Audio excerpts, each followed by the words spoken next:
আসসালামু আলাইকুম প্রিয় দেশবাসী, আশা করি সকলে ভালো আছেন। আমিও আলহামদুলিল্লাহ আল্লাহর রহমতে ভালো আছি। এ দেখেন সিলেটের বন্যার অবস্থা, সিলেটের পানি। এ দেখেন আজকের খবর এটি। আজকে সকালে বাইরে হয়েছিলাম, দেখি রাস্তাঘাট তল হয়ে গেছে এই পানি। অনেক বাড়িগুলো খুব কষ্ট আছে, রাস্তাঘাট তল হয়ে গেছে। দেখেন আমার ভিডিওতে সব কিছু দেখতে পাইবেন।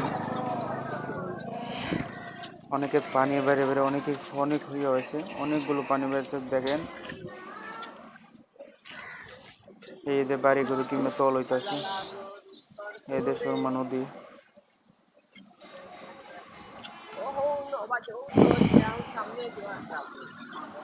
প্রায় বেশি বেশি করে ভিডিওটা শেয়ার করে দেবেন, লাইক করে দেবেন, কমেন্ট করে দেবেন। আমার ভিডিওটা কেডা কোন যে দেখতেছেন বা কি আসবে সেটা আমারও জানাবেন। এ দেখেন বাসার ভিতরে, এটা এক বাসার ভিতরে কতটুকু পানি দেখেন। এ দেখেন পানি আরো হয়ে যাচ্ছে, আরো নিচে নামলে আরো বেশি পানি হবে। এই দেখেন ভাই, বেশি করে লাইক করে দিন, কমেন্ট করে দিন। আশা করি সকালে ভালো থাকবেন। আবার